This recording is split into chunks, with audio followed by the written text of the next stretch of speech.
linear products, and then we'll see an application to binary linear classification.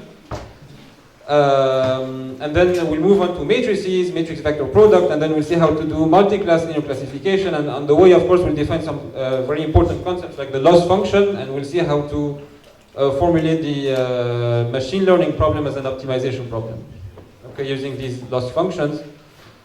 And then I'll be defining, of course, one of the main objects of study in this summer school, which are neural networks. I'll define what these are mathematically, how do we define these mathematically. And then at the end, I'll talk about the concept of generalization, which is, again, a very important concept in machine learning. Okay, so let's start from the beginning. Okay, so again, this talk is more mathematical, so more low level compared to what Hussein has presented. So all the data that we'll be dealing with, so the way data is represented in machine learning is in the form of vectors. Okay, so what is a vector? A vector is just an ordered list of numbers. Okay, so like here, so I'll be denoting a vector by a boldface character in this talk. So like X here is a vector with 3 components. Okay, as you can see here, the ith component of a vector is going to be denoted by x sub I, and the space of all vectors of length n is going to be denoted by r to the n. Okay, so r is the set of real numbers. If you're a computer scientist, maybe you like to think of r as being the set of all floating point numbers. Okay, if you're a mathematician, this is the set of real numbers. And r to the n is the set of vectors with n components. Okay, and the addition of 2 vectors is just the component-wise addition of the elements in this vector. Okay, so just standard notations.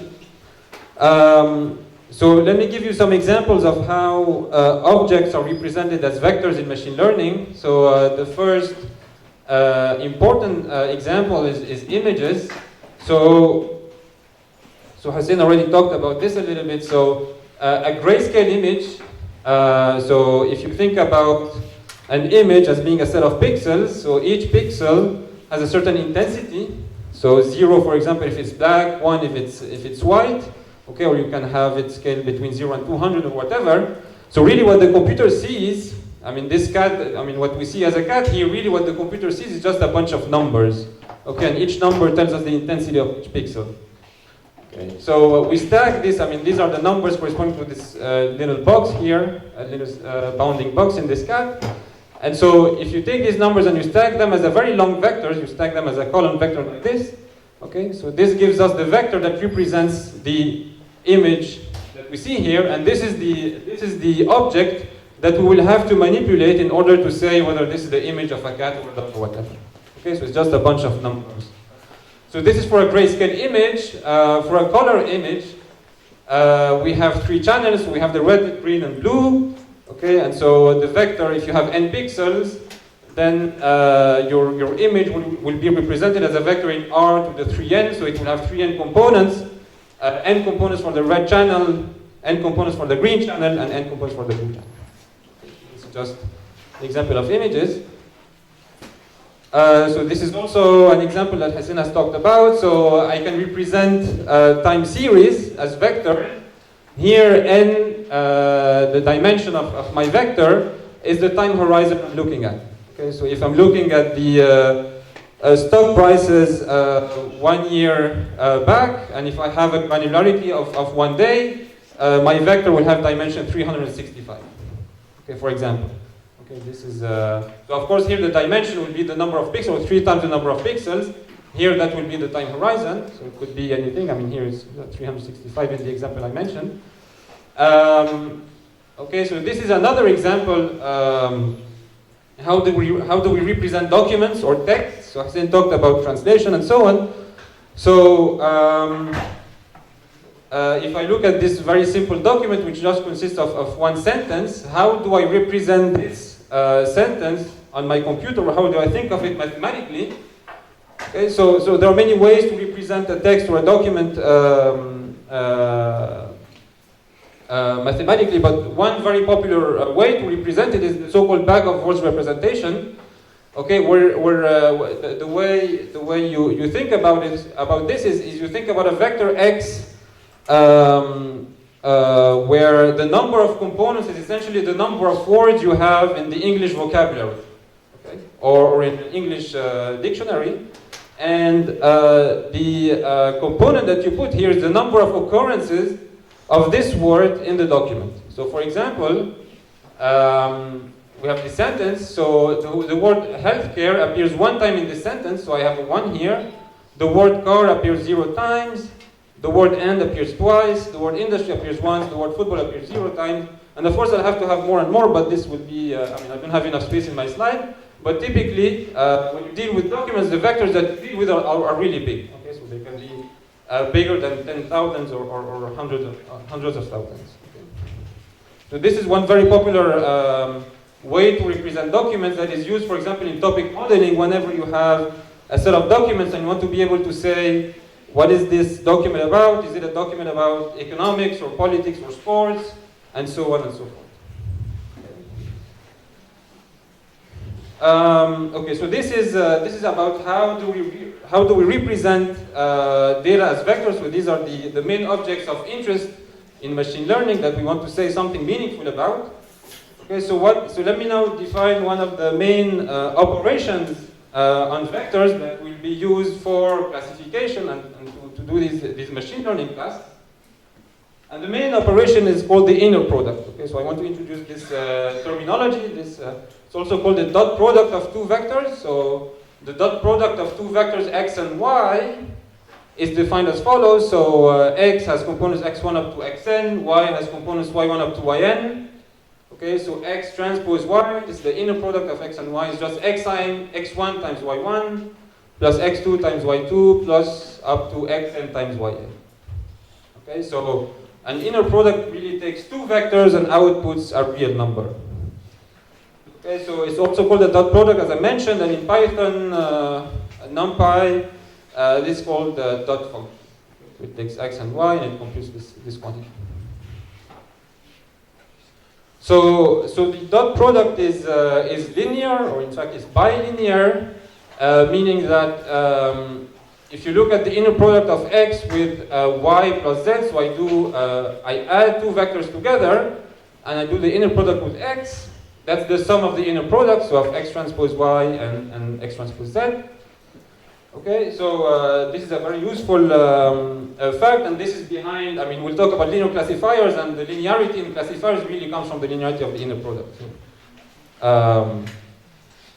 Okay, so another thing also to note is that if I have a single vector, I can take the inner product of x with itself. So that's going to be x1 squared plus x2 squared plus xn squared. Okay, the square of a real number is always non-negative, or is always positive. And so you can see that x transpose x is always positive, and so the Euclidean norm of x is just the square root of x transpose x. Okay, so that's the magnitude of the vector x. Okay, so it will be denoted in this way. And two vectors are called orthogonal if the inner product is equal to 0. Okay, so if they have a 0 inner product with each other.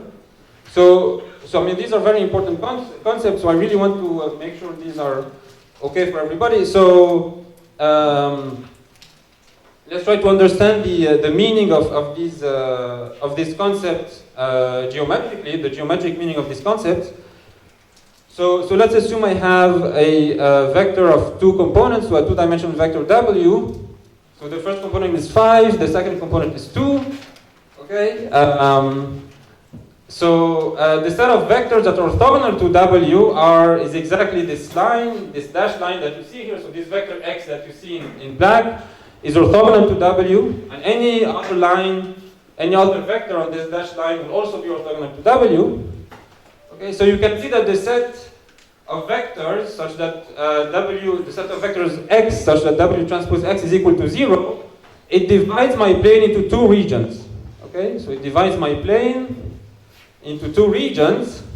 Okay, the set of x's such that W transpose x is positive. Okay, and the set of x such that W transpose x is negative. Okay, so we can already see how we will do binary linear classification. Essentially, we want to divide our space using as a hyperplane. So this is called the hyperplane in general in higher dimension, into two half spaces, and each half space will correspond to a certain class. I'll explain this later on. Okay, so this is for linear hyperplanes. we'll also be talking a lot about affine hyperplanes, so let me explain this. So if the constant is not 0, so if I look at the vectors x such that W transpose x is equal to 1, okay, this is the set of vectors represented by this dashed line here. So any vector whose endpoint, whose origin is here and whose endpoint is here, has an inner product that is equal to 1 with W. Okay? And so again, this guy here divides my plane into two regions. The set of x's whose inner product is bigger than 1 lies on this side, and the set of x's whose inner product lies on the other side is less than 1 lies on the other side. Okay? So, okay, so we already, I mean, these are very simple concepts, but we can already, using this, we can build a very good classifier for the MNIST data set that Hussein has talked about in the previous slide. Okay, so let me walk you through the details of how this is done. So the MNIST data set is a set of handwritten digits. So different people write digits in different ways. So we have different ways of writing 2, different ways of writing 6 and 4 and so on. And so the first task that I want to look at is the task of recognizing digits and or more precisely of classifying digits and knowing whether a certain image is a 1 or a 5. Okay, so we'll start with binary linear classification, meaning that I just have two tasks, and after I do this, we'll see how to extend this to multi-class linear classification, really knowing what the digit of the image is. Okay, so let's remember that each the objects that we manipulate in machine learning are really vectored, living in some high-dimensional space. So each digit here, as Hussein mentioned, is represented by an image of size 28 by 28, and that's 784 pixels. So I really have to think of each image as being some vector lying in a 784 dimensional space. Okay, so this is what the geometric picture I really want to have in mind. Okay, I cannot draw 784 dimensional space, but having the two-dimensional analogy is very useful. Okay? So what I really want to do is that I want to find a vector W, just like in my two-dimensional picture, and a scalar B, such that if you give me an image X, so again represented as a 784 dimensional vector, that if I form W transpose X plus B, if this is positive, I will conclude that this is a 1, and if this is negative, I will conclude that this is a 5. Okay, so again, the picture, I want to find a certain hyperplane, such that if I'm on one side of the hyperplane, I'm a 1, and if I'm on the other side, I'm a 5. Okay?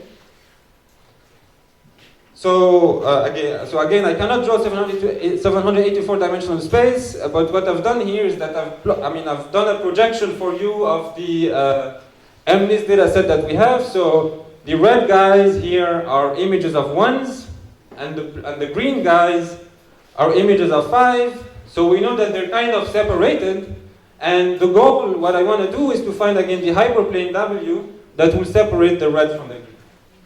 Okay, so of course I cannot hope, to be able to separate them exactly, but I want to separate them in such a way to minimize misclassification, okay, or to minimize a loss function. And this is where I have to define a loss function that will tell me what is the cost that I incur for misclassifying a guy. Okay, so for having a guy in the different region that I'm supposed to have. Okay. So let's let's see how we define this loss function. So again, Hussein talked about this. So how are we going to actually come up with the W and B? Is that we will train. We have a training set. So we have a certain people have compiled a set of images for which we have labels, and so we'll try to learn W and B from this training data set. Okay, so I'll be denoting the different training points as X with a superscript 1 up to X superscript N. So big N is the set of training data points that I have, and I do have their labels Y1 up to Yn. Okay, so I'm going to let, for convenience, I'm going to let Yi, so this is just for mathematical convenience, Yi is plus 1 if Xi is a 1, and Yi is minus 1 if Xi is a 5. Okay, so sorry, this should be actually a superscript here. Sorry. Okay, and so really what I want to have here is I want to, if you give me, so if I have a certain classifier W given by this vector W and the offset B, I want to be able to measure how does it perform on a given training point xy, and the simplest probably definition of loss function in this case is just to say that I'll incur a loss of 1 if I misclassify the training point, and I'll incur a loss of 0 is like if I correctly classify it. Okay, so in other words, what I'm just doing here is that I'm just counting the number of guys that are misclassified. Okay, so this guy incurs a loss of 1, okay, and these guys incur a loss of 0 because they're on the correct side of the hyperplane. Okay? So this is the simplest possible loss function that I can think of.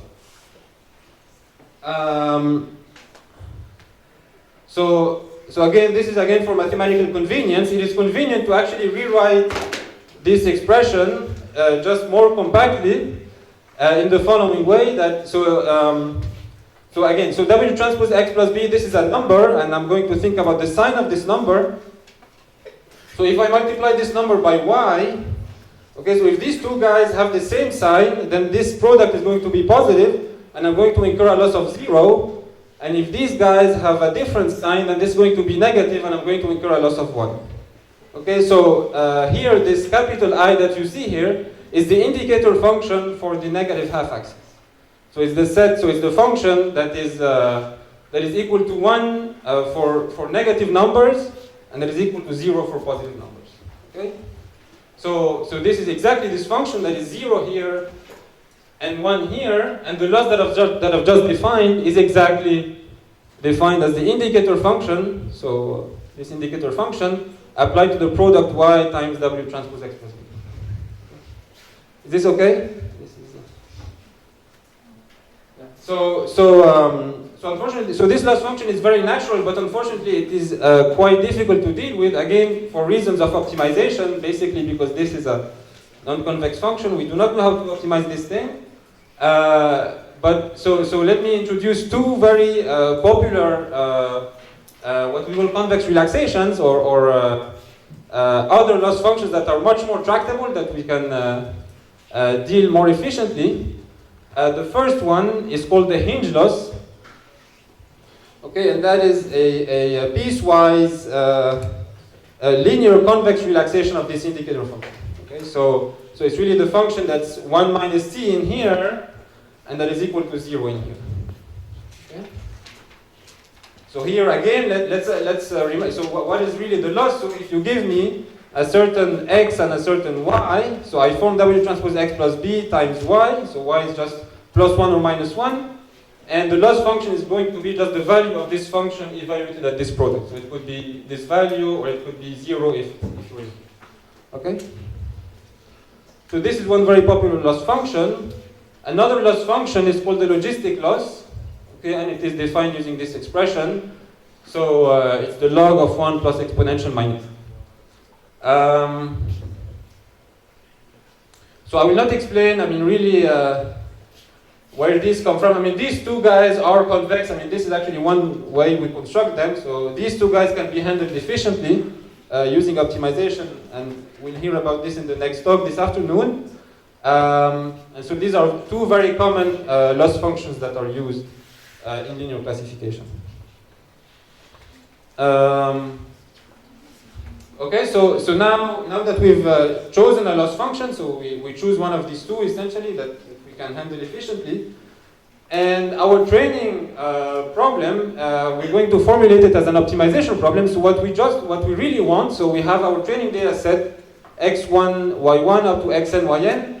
And what we want to find is to find the vector W and the offset B that minimizes the average loss over all possible training data sets, over all possible training data points. Okay? So this is really the optimization problem that we want to solve. You find the W and B that minimizes this quantity, and this is the W and B that you use to classify your digits. Okay, so if you give me now a new image X, what I'm going to do is to form W transpose X plus B. I'm going to look at the sign of this quantity. If it's positive, I'm going to say it's a 1. If it's negative, I'm going to say it's a 5. Okay.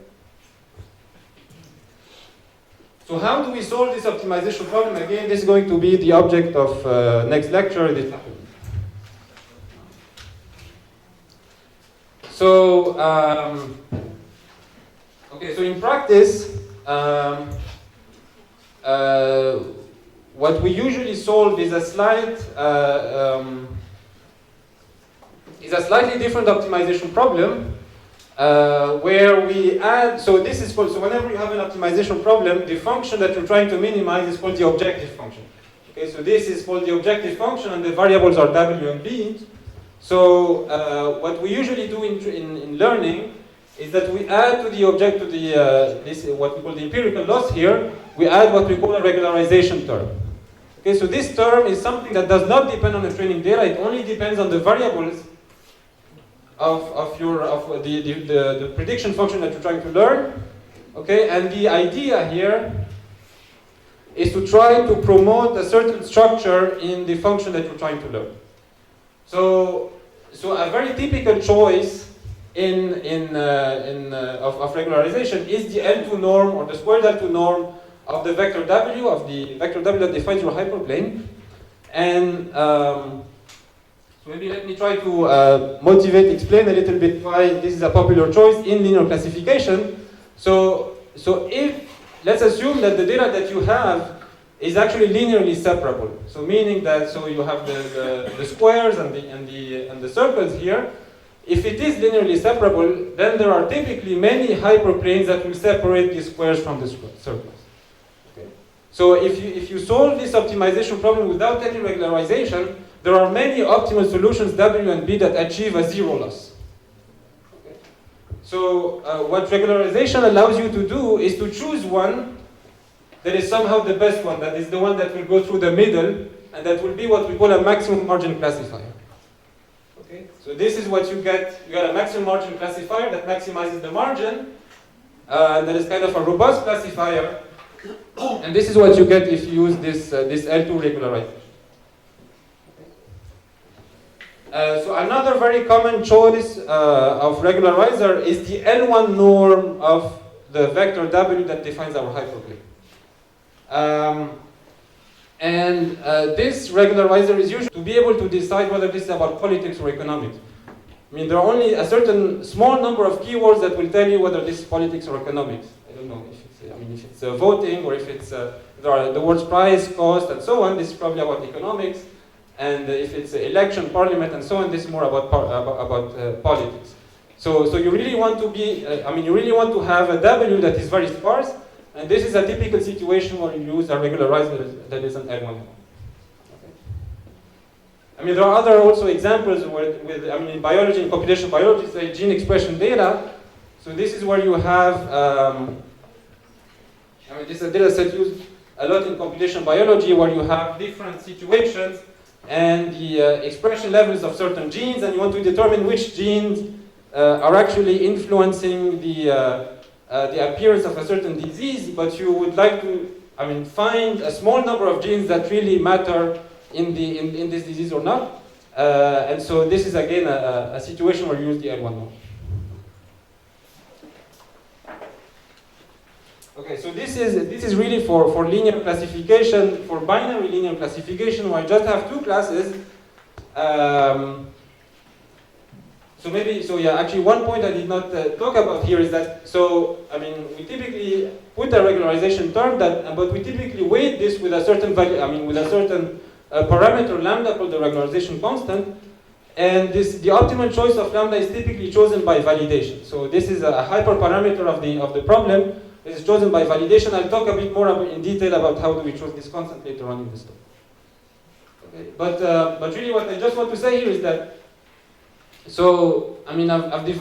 we've used some extremely basic concepts in mathematics, so just vectors and inner products, and we saw how to formulate an optimization problem to do binary classification.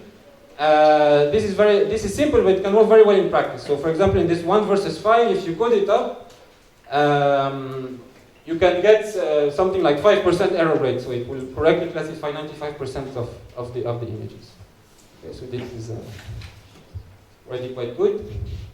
So what I would like to do now is to go on to multi-class classification. So when I want to be able to say, Not just if it's a 1 versus 5, but if it's a 1 or 2 or 3 and so on.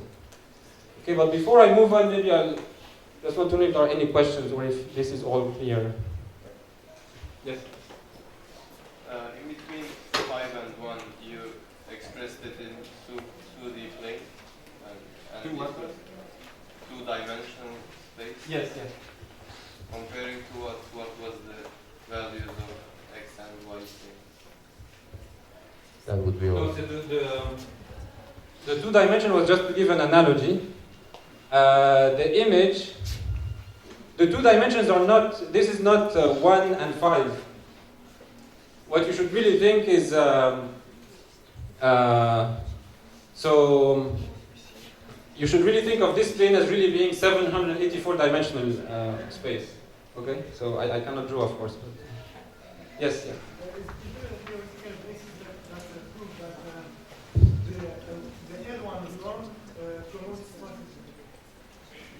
Yeah, so the question is if there is any theoretical basis for if the L1 norm promotes sparsity. Yes, there is a huge amount of work on this. Yeah, maybe keywords are compressed sensing and this kind of things. Compressed sensing. Okay. And lasso, L-A-S-S-O.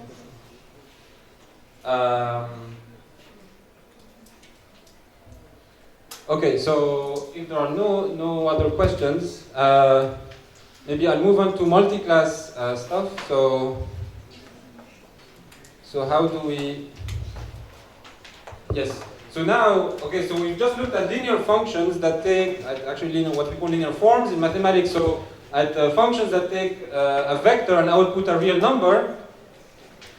But now what I would like to look at is a linear function that takes a vector, so this will be our image, and that will output a certain other vector, and this new vector will be, I will interpret this new vector as a vector of scores for each label. So M will be my number of classes. Okay, so I'll also be restricting myself to linear functions. So a linear function in general takes the following form. So from Rn to Rm, it's so W1 transpose X up to Wm transpose X. So if you think you can think of this as having M linear classifiers running in parallel if you want. So, okay, so of course I can collect all the vectors W1 up to Wm in a matrix, and then I can write this expression more compactly as just f of x is W times X, and this is the matrix vector. And okay, of course, we'll very often need to work with affine functions. So these are functions with a bias or with an offset. And so this is just W times X plus B. So yeah, so let's go to multi-class learning. So as I mentioned here, what we will want to learn is a matrix W and a vector B, a vector of offset B. Oops.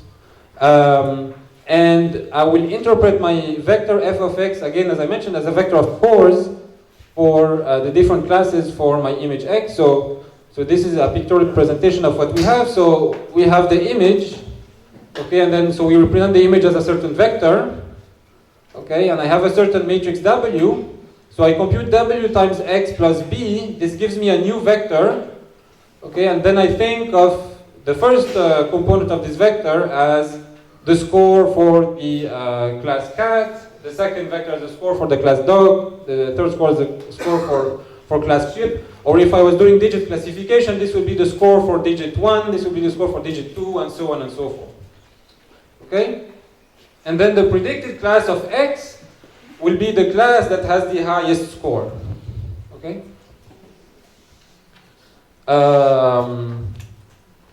So for example, in here, the highest score is for the class dog, which is of course wrong. Okay, so this means that this W and B is actually not a good choice for a linear classifier. So it will be, so I need to define now something that is useful when setting up multi-class, the multi-class problem. So, I mean, this is not, having scores is not very intuitive. I mean, the scores of any class, goes from -infinity to infinity.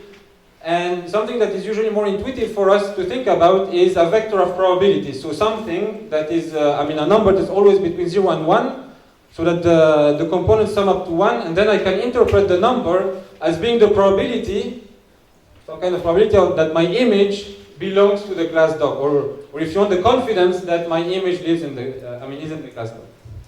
Okay, so to do this, we use what we call a softmax transformation. And so, how does this operation work? So, I exponentiate. I exponentiate the numbers. Okay, here, and so when I exponentiate these numbers, I will get positive numbers because the exponential of any number is positive. And then I normalize everything, so I divide by the sum of the exponentials. Okay, so let's see. So the probability of my class I is now defined as exponential of Si divided by the summation of the exponential of the Sj over all this. Okay.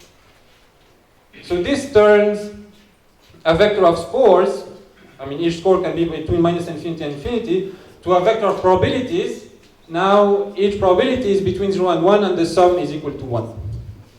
Okay? So for example, for these scores, you compute these exponentials, you get these numbers, these probabilities for each of the classes. Okay, and so now let me define the loss function that is the most typically used loss function in multi-class classification. Is defined as follows. So let's assume I want to evaluate the loss of my classifier, so again given by this W and B, against a certain training point X and Y. Okay, so the way I do this is that I construct my scores, S is equal to F of X, and I construct the associated probabilities, and then I look at minus the log of PY. So the probability for the true class Y of my vector X, okay, so this is going to be a certain probability, and I take the negative log of this number, and this is going to be my loss function. So let's check that this actually is a meaningful value for the loss function. If the probability of y that I get, so if using this model that I have, using my function f, if what I get is py is equal to 1, then I should get a loss of 0, right? Because I should not incur any cost because I really correctly classified my input x as a y. But on the other hand, so you can check that this actually, if you do the math, you can check that this actually does hold. And if py is equal to 0, so meaning that I'm completely wrong and that the probability I give for the class y is equal to 0, whereas this is actually the true label, then I should get a loss of plus infinity. Okay? And again, if you do the math, if you put py is equal to 0 in here, the log of 0 is minus infinity, so minus log of py is going to be plus infinity. Okay?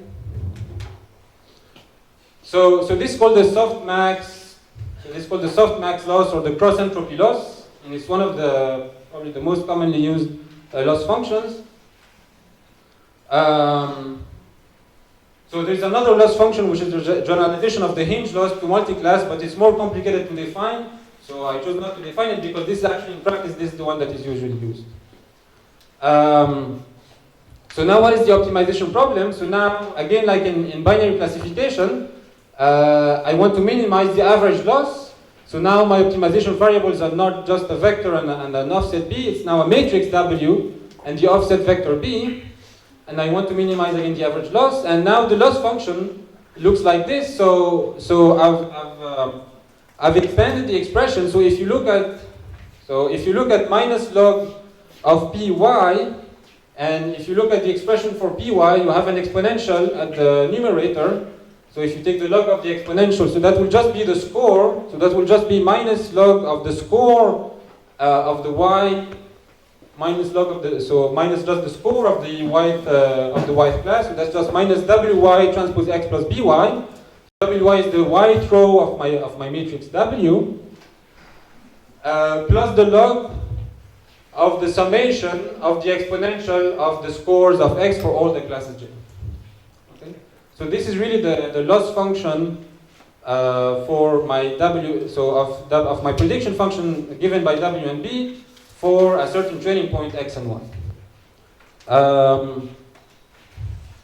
Okay, so So you can see that I mean intuitively that if I want to minimize this quantity here, so the average of this quantity, what this really means is that since you have a negative sign here, what you really want to do is to maximize the score of x for the true labels y, and you want to minimize the score of, the other scores for the other classes essentially. Okay, so it really tends to maximizing the score of the true labels for my training set. So this is called the cross entropy loss, as I mentioned, or the softmax loss.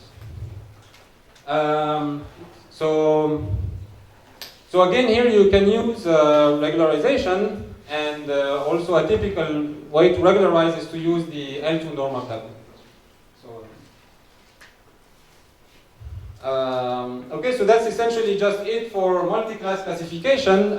So we formulated everything as an optimization problem, and now I just leave it to, again, next lecture to tell us how do we solve this optimization problem. It's essentially going to be the same algorithms that are used for the binary classification case. So stochastic gradient descent is typically used. Okay, so this is it for linear classifiers. So now, so linear classifiers are good. They're very simple mathematically. They enjoy a lot of very nice theoretical properties. I mean, when you use the right loss function, these problems are convex. You can solve them to global optimality. You have many theoretical guarantees and so on. But and they work well actually for simple tasks like digit classification. But if you move on to more complex problems, like again things that Hussein mentioned, where you want to identify airplanes in an image or frogs and so on, I mean, they're not good anymore. You need some more complex decision rules, and this is where we use neural networks essentially. And so neural networks are you should really just think of neural networks as just a bigger class of functions that assign scores to vectors.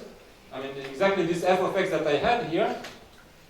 Okay, but that are just more complex than linear functions, and that capture well the complexities of these various classes that Hussein mentioned. Okay, so how are neural networks defined? So this is just a linear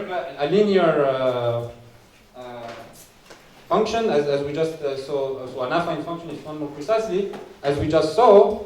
So a neural network with just one hidden layer is you do this, but then so you compose this with what we call a nonlinearity h, or called also an activation function, and then you apply another linear function w2 to it, and then you add an offset b2. Okay? So this is a neural network with one hidden layer. The general form of it. So what are the parameters that define a neural network with one hidden layer? You have a matrix w1 and an offset b1, and a matrix w2 and an offset b2. So these are all the parameters these are what parameterize neural networks with one hidden layer. And the nonlinear function h is fixed. It is applied component-wise to this vector that you have in here. And there are many choices for the nonlinear function. One of the earliest was the sigmoid function defined in this way. The actual formula is not important. What's really important is just the shape of this function. Another is the hyperbolic tangent. Again, the formula is not important, but actually the one that's used most in practice is this non-smooth function, which has this kind of fancy name, rectified linear unit, but that is actually quite simple. So it's just the max of 0 and x. Okay, so really a neural network with one hidden layer is just this class of functions that you have that are parameterized by W1, B1, W2, and B2. Okay. So if you want to learn a classifier that's a neural network with one hidden layer, it's exactly the same optimization problem, but what I'll have the parameters that I'll have to learn are W1, W2, B1, B2, and the loss function will be exactly the same. Okay. The problem will not be linear anymore, but it will not be convex and so on. Okay, so people like to represent neural networks within graphs. So that is kind of biologically motivated, where each circle here represents a neuron, So the input layer is really the input vector that you give to the neural network. So each neuron here corresponds to a component of X. Okay. Then you do linear combination of the components of this vector, and these weights correspond to these arrows that you see here. Okay, so for example, this weight here, this is this W11x1. Okay, this is W21x1, and so on. This is W31x1. And so these guys go as input to another neuron, and what this neuron does is that it adds up the input signals, and then it applies this activation function. Okay, and then it outputs something, and then you apply these weights W2 to it, okay, and then you map them to this output layer, and the output layer is really the output of your neural network. Okay, so this is really the pictorial representation of a one hidden layer neural network, okay, of this guy here. Okay, so you can have, of course, neural network with two hidden layers, sorry. And so this is exactly the same, except that now you apply another composition, another layer of composition. So now the parameters that specify a neural network with two hidden layers are W1, W2, W3, and B1, B2, and B3. Okay? So this gives you a more general class of functions if you want. And okay, so in general, what you can of course imagine that you can keep stacking these things and keep layering up, adding more layers and so on. This gives you more and more a complicated class of functions, and of course in practice so people actually architect and engineer these neural networks, and these are what they look in practice. Okay, so this is the way you combine these things. And of course, you have different types of layers depending on the task that you have at hand, image classification or reinforcement learning and so on.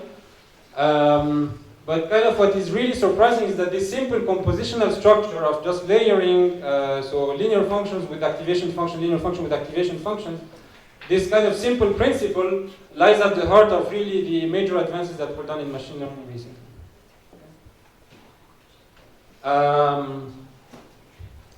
So as I mentioned before, the training of a neural network is exactly the same as we described for training a linear function. Where you want to minimize the average loss, so you can put a 1 over n in front here. But now the parameters are the wi's and the bi's, and the problem becomes highly non-convex, extremely much more difficult than solving a linear classifier. Yes, go ahead.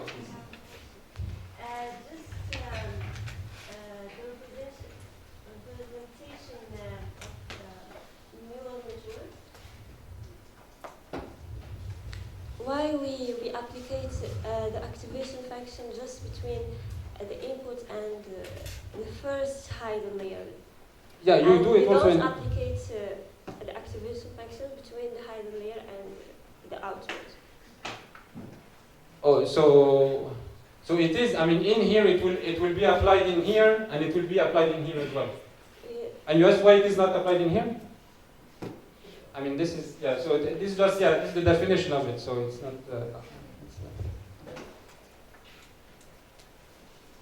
Okay, so I was talking about the training of neural networks, so it's exactly the same procedure that we describe for linear classifiers, but I said that this is much more complicated than for linear classifiers. It's not a convex function, you cannot hope to reach a global optimum in general.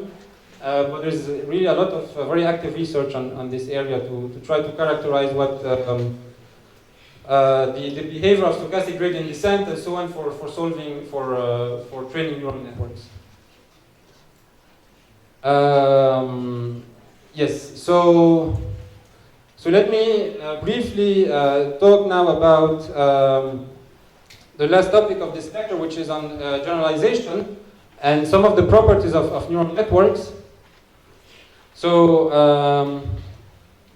this is one theoretical property that you can show about neural networks, is that they can,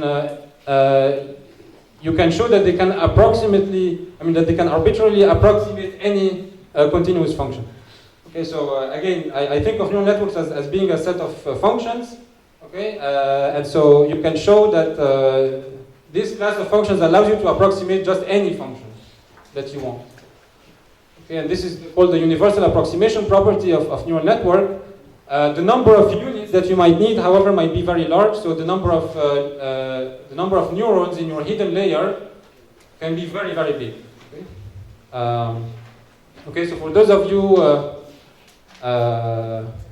I mean, yeah, so we know other class of functions that also are universal approximators. I mean, for certain classes, so polynomials also of a very high degree are universal approximators.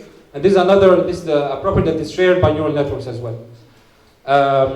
But let's remember that actually the goal in machine learning is not to do fitting to the training data, but really the goal of machine learning is to do what we call generalization. And this is what Hassan has talked about, is to make sure that what you have learned from the training data generalizes to unseen data. This is extremely crucial. I mean, this is actually one reason why we use neural networks and we do not use polynomials. Okay? Polynomials do not have this nice property of generalizing to unseen data, but neural networks happen to have this property for some reason that we actually do not understand very well. So let's see So again, I mean, the problem of the mathematical problem of learning is really the problem of identifying a set of prediction functions h. Okay, so h again is this thing that gives you the scores.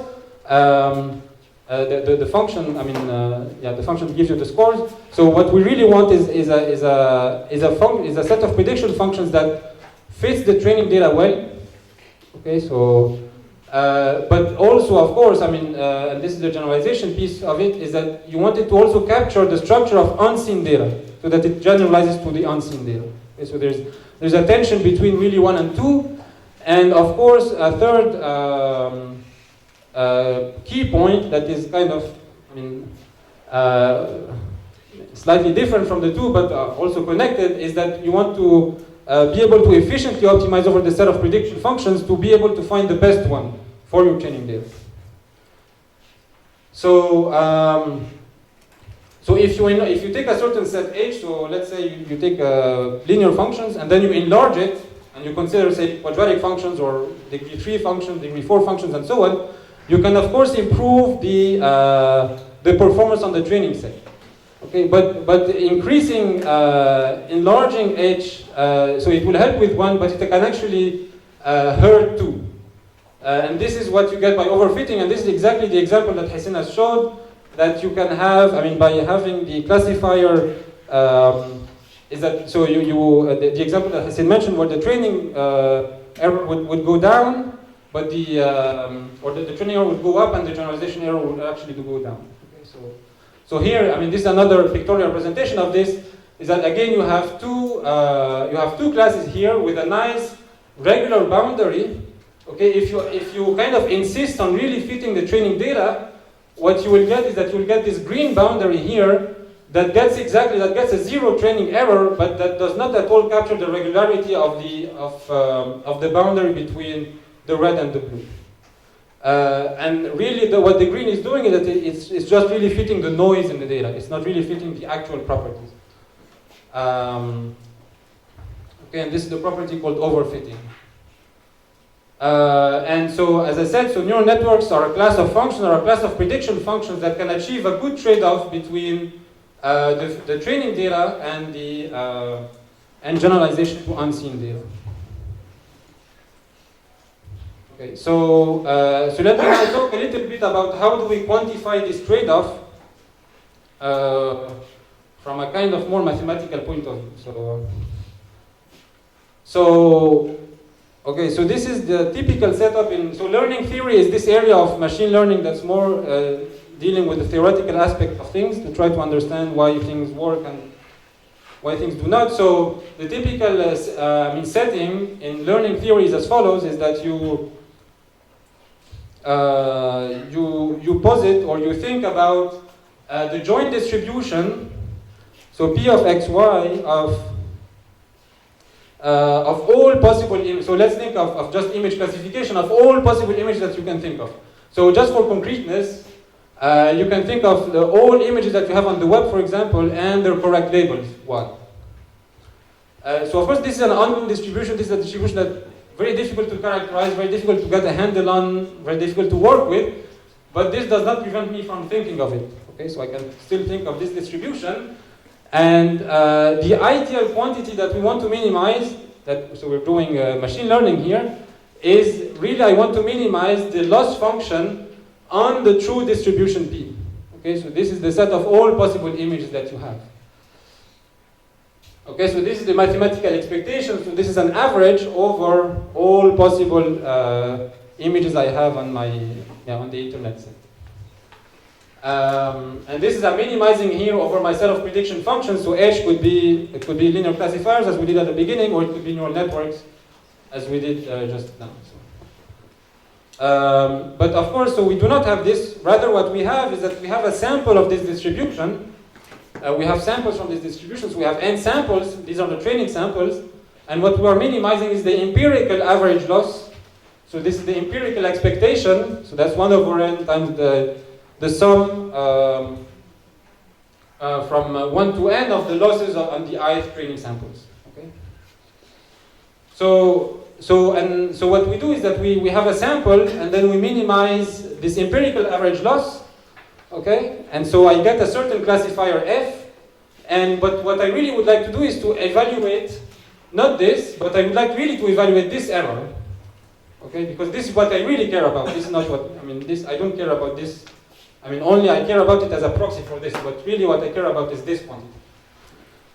So how do we evaluate E of f, where f is my learned classifier? The way I do this, and now we'll come to validation, is that we consider a validation set, which I'll call x tilde I and y tilde I, and this set is distinct from the training set, and this is extremely important. Okay, this set is distinct from the training set. It's a set that's not used in the training process at all. Okay, and then you will approximate your error as an average of the losses on the validation. Okay, so really what we think, what we typically think of is that we have a train set and a test set, but really the picture that you should have in mind is that you have a train, that you have a certain data set available to you that you're allowed to use to build a good classifier. And what you should do is that you should divide your training set into 2 pieces, one that's used for the training and another one that's used for validation. And this one will typically be used to tune the hyperparameters that I will explain now. Okay, and then the test set, this is something that you should only use at the very, very end. Okay, so, and in fact, the test set is something that you usually do not see, because the test set, if you're launching a product, a machine learning product, the test set is really the set that your system will encounter while running. So if you're, say, working on a system to recognize images and so on, the test set is really the images, and you want to put this in a car, in a self-driving car, is really the set of images that your car will see on the road after you finish your product and you've launched it. So, yeah, so the test set is really something that is not, you should really not touch when designing your product. So this is, so now that you've evaluated your, we have a way to evaluate the error of the function that we trained. We can actually plot the validation loss.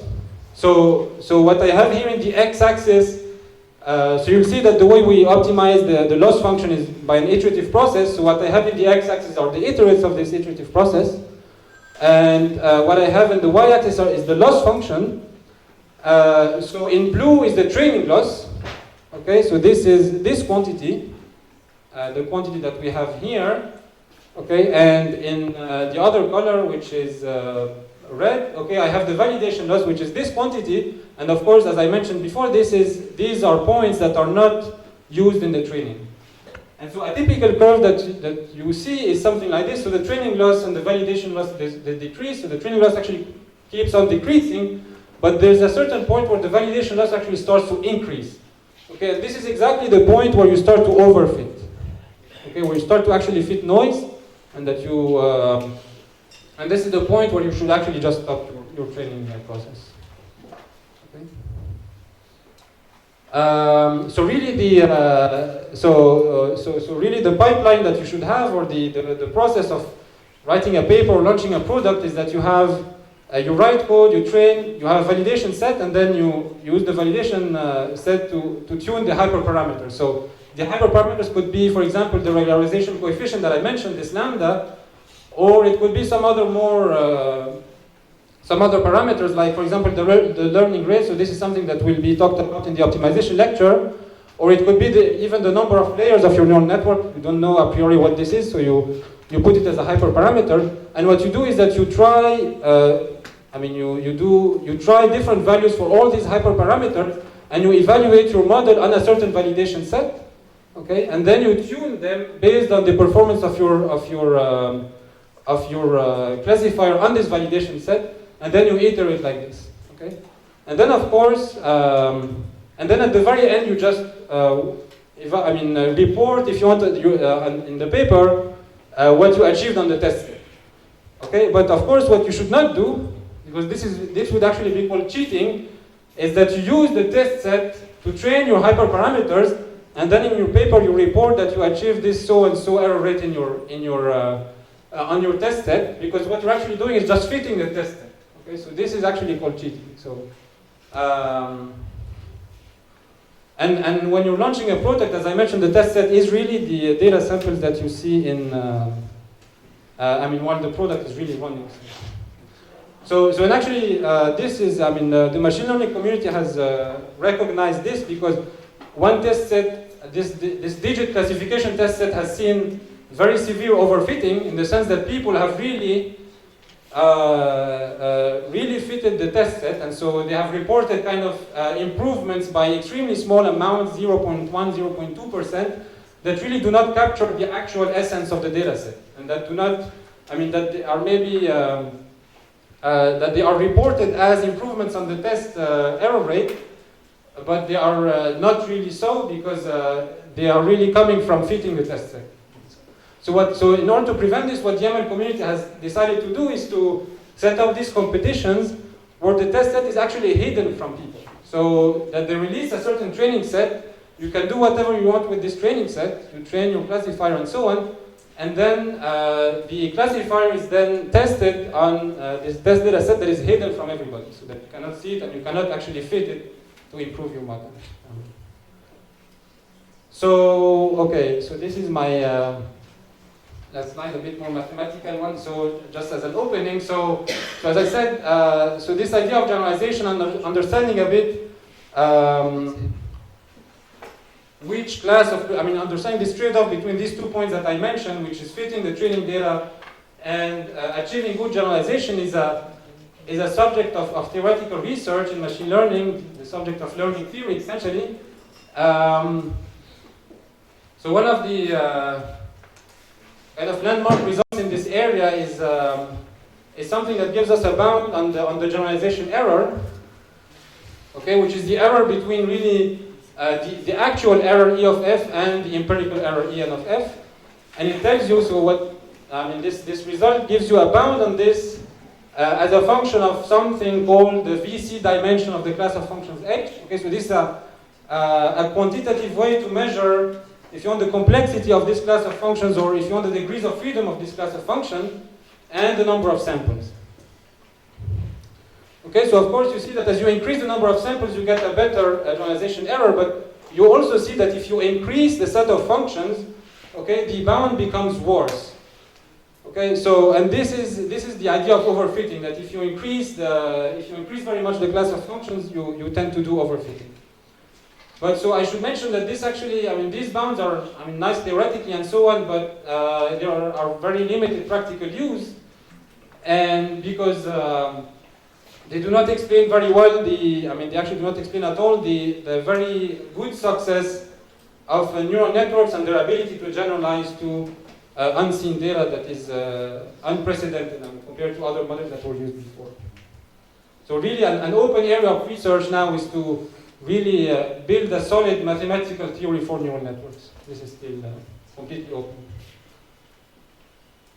So just to summarize, we've seen what linear classifiers are, we've seen what the loss function are, we've seen essentially how to set up a machine learning problem with an optimization problem, and we've seen the idea of generalization also, and what we have ahead of us after lunch is how do we actually solve this optimization problem, how do we find the optimal weights W and B that achieve the best performance, that minimize the objective function. Okay, so I will stop here. Thank you. Thank you, Hamza. So we'll take some questions, if any.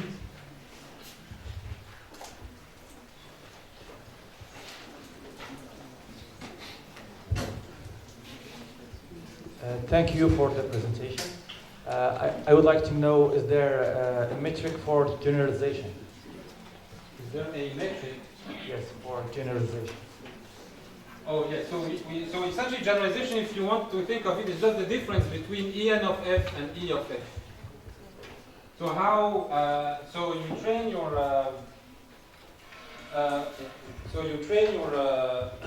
Your classifier by minimizing your training error. But what you actually really care about is this E of f that I said about, which is the performance on this joint distribution that you do not really see. And this is what you really care about. And so generalization is to try to understand how these two things are related. Okay? So it's really just the difference between these two. If binary classifier with S2 regularization, is it equivalent to an SVM algorithm? Yes, so the SVM algorithm corresponds to having the Hinge loss. So maybe I should actually, I forgot to mention this, yes. So, okay, where we are. Yes, so SVM corresponds to having the Hinge loss, this loss, with an L2 regularization. Yes. Okay. Yes. I was wondering about you said that we should split our data set into three parts, train, validation, and testing. Yes, you should split your train into two. Yeah, validation.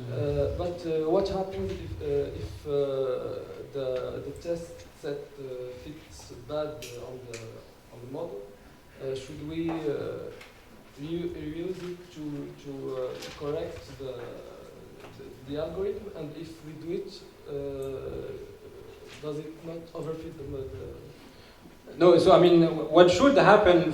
Is that if yeah, sorry, no, it's the other way. So yeah, you should really just use the validation set to evaluate the performance of your thing. So if you tune any hyperparameter, it should just be based on looking at the validation set. But if it works bad on the test set, what should And what does it do for the validation set? I mean, if it works bad on the trained test set, it should work bad also for the validation set. It should, yeah. So you should not, yeah. It's. It works well on validation and bad on the set. Okay, I think your validation is not a good representative of your test set, so it's. Yeah. Yes. Sorry. Just a simple practical question. Will you share the slides? If not, could you suggest references for understanding the... Yeah, I will share the slides. Yeah, I will share the slides, and actually, so maybe also when I share the slides, I will put some other references. So for example, there is a very nice lecture notes in a Stanford course. So some of the pictures I took from there, and I'll put a reference to this. Hi, thank you for your presentation. I have a question concerning generalization. Can we talk about generalization when we have forecasting programs? For example, when doing forecasts, we have four sets, training and validation test and forecasting set.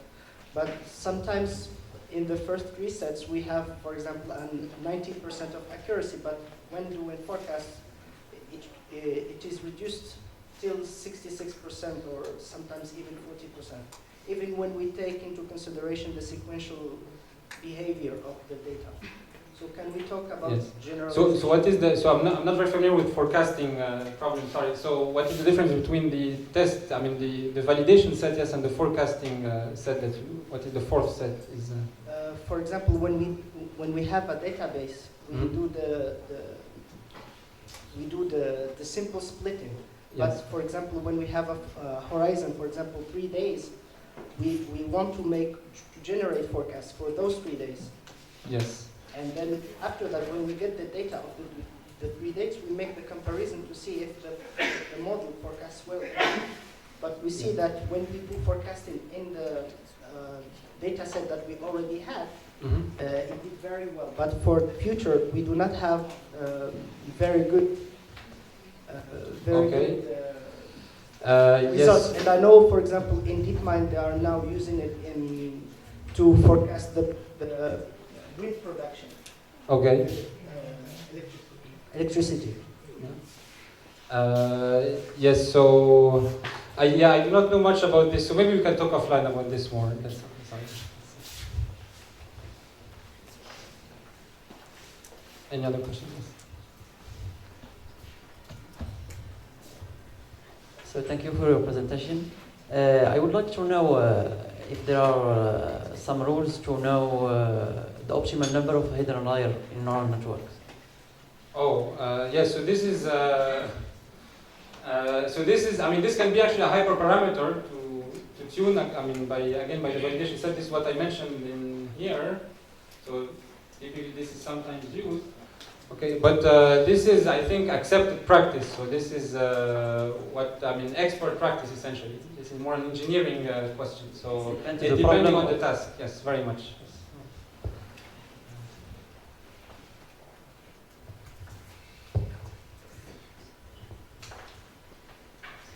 Yes.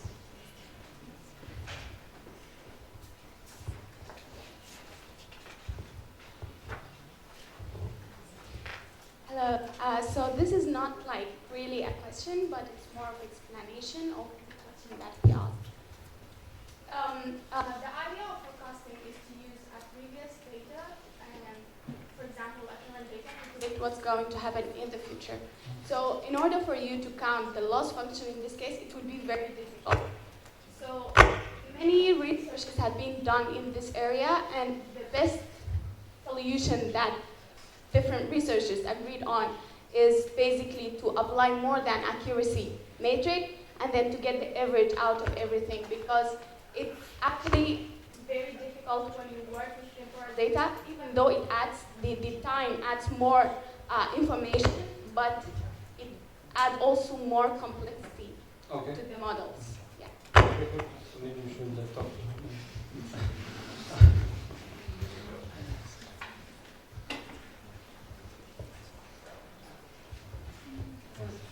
So thank you for your presentation. My question is about the generalization of neural networks.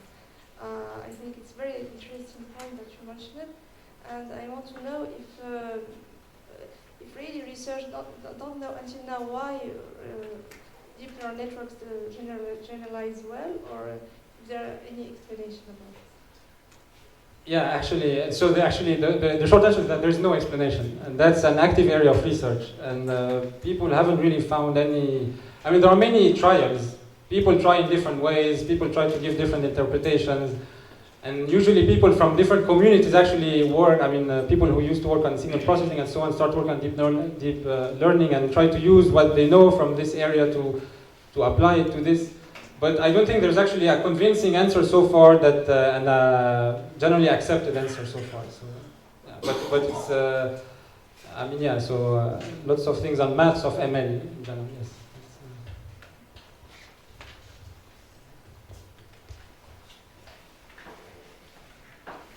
So thank you, Hamza. Thank you all. I will just give some